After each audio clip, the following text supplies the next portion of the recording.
युधिष्ठिर महाराज जी ने कहा, हे जनार्दन, सभी जीवों के संरक्षण श्री कृष्ण भाद्रपद के कृष्ण पक्ष में आने वाली एकादशी का वर्णन करें। परम भगवान श्री कृष्ण ने उत्तर दिया, हे राजन, कृपया ध्यान पूर्वक श्रवण करें। इस पाप निवाशक पवित्रा एकादशी का नाम अन्नदा एकादशी है।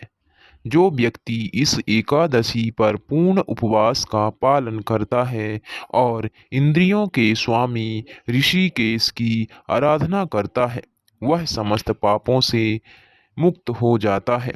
हे राजन, इस एकादशी की महिमा श्रवण करने मात्र से वह अपने पूर्व जन्मों के पापों से मुक्त हो जाता है। हे राजन, भौतिक व स्वर्गिक लोकों में इससे कोई भी दिन श्रेष्ठ नहीं है, इसमें कोई संशय नहीं है। एक समय हरिश्चंद्र नामक राजा समस्त जगत का सम्राट था। वह अत्यंत सत्यनिष्ठ था। उसके पत्नी का नाम चंद्रमती और पुत्र का नाम लोहिताश्वा था। दुर्भाग्यवश एक समय ऐसा भी आया कि अपने समस्त राज्य से च्युत हो गया और उसे अपनी पत्नी और पुत्र को भी बेच देना पड़ा। उस पवित्र राजा को शमशान के संरक्षक एक म्लेच्छ का तुच्छ सेवक बनना पड़ा। ऐसी तुच्छ सेवा करते हुए भी उसने अपनी सत्यता और चरित्र को नहीं त्यागा।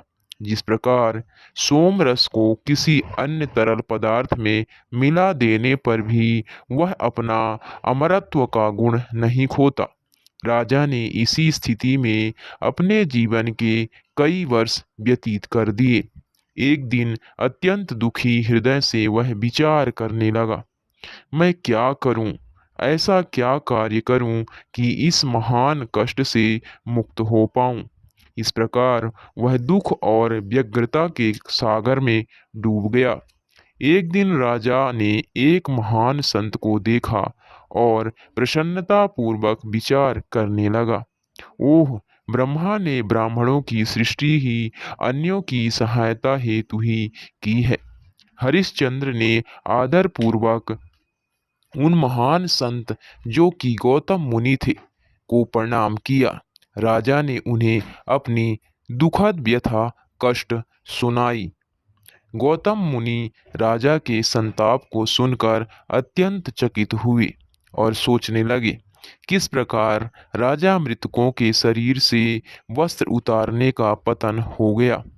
गौतम मुनि ने राजा पर करुणा करके उन्हें शुद्धता पूर्वक भाद्रपद एकादशी व्रत का पालन करने का निर्देश दिया।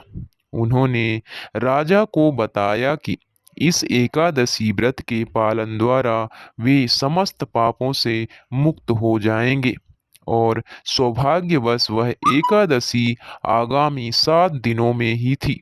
मुनि ने कहा, हे राजन, मैं आपसे आग्रह करता हूँ कि आप इस व्रत का दृढ़तापूर्वक पालन करें और पूर्व जन्मों की सारी प्रतिक्रियाएं समाप्त हो जाएंगी। हे हरिश्चंद्र, मैं यहाँ आपके पूर्व जन्मों के पुण्य कर्मों के कारण आया हूँ और यह देख पा रहा हूँ कि आपका भविष्य उज्जवल है। यह कहकर गौतम ऋषि राजा की दृष्टि से अप्रकट हो गए। राजा हरिश्चंद्र ने गौतम ऋषि के निर्देशानुसार पवित्र अन्नदा एकादशी व्रत का पालन किया। हे महाराज युधिष्ठिर, राजा द्वारा किए गए व्रत के प्रभाव द्वारा उसके पूर्व कर्मों की प्रतिक्रियाएं एकाएक नष्ट हो गईं। हे राजन, जरा इस एकादशी के प्रभाव को तो देखो। यह व्यक्ति के पूर्व जन्मों के समस्त पापों के प्रभावों को शीघ्र नष्ट कर देती है। इस प्रकार राजा हरिश्चंद्र समस्त कष्टों से मुक्त हो गए और अपनी मृत पत्नी व पुत्र से मिले और वे पुनर्जीवित हो गए। हे पांडव, अन्नदा एकादशी व्रत का पालन करने वाला व्यक्ति निसंशय ही समस्त पापों से मुक्त होकर आध्यात्मिक लोकों को जाता है। और इस एकादशी की महिमा के श्रवण या अध्ययन मात्र से व्यक्ति को अश्वमेध यज्ञ के समान पुण्य प्राप्त होता है। जो व्यक्ति इस एकादशी का व्रत करता है उसे इस जन्म में सुख समृद्धि की प्राप्ति होती है और वह व्यक्ति मृत्यु के पश्चात भगवत धाम जाता है। तो भक्तों, आप भी एकादशी व्रत कीजिए और ज़्यादा से ज़्यादा हो सके तो हरि नाम कीजिए और भगवान की कथाएं सुनिए और हमेशा खुश रहिए। हरे कृष्णा कृष्णा कृष्णा हरे हरे, हरे राम राम हरे हरे। तो भक्तों, हमेशा एकादशी व्रत का पालन कीजिए और खुश रहिए। हरे कृष्णा, हरि बोल। एकादशी महामहोत्सव की जय हो। हरे कृष्णा।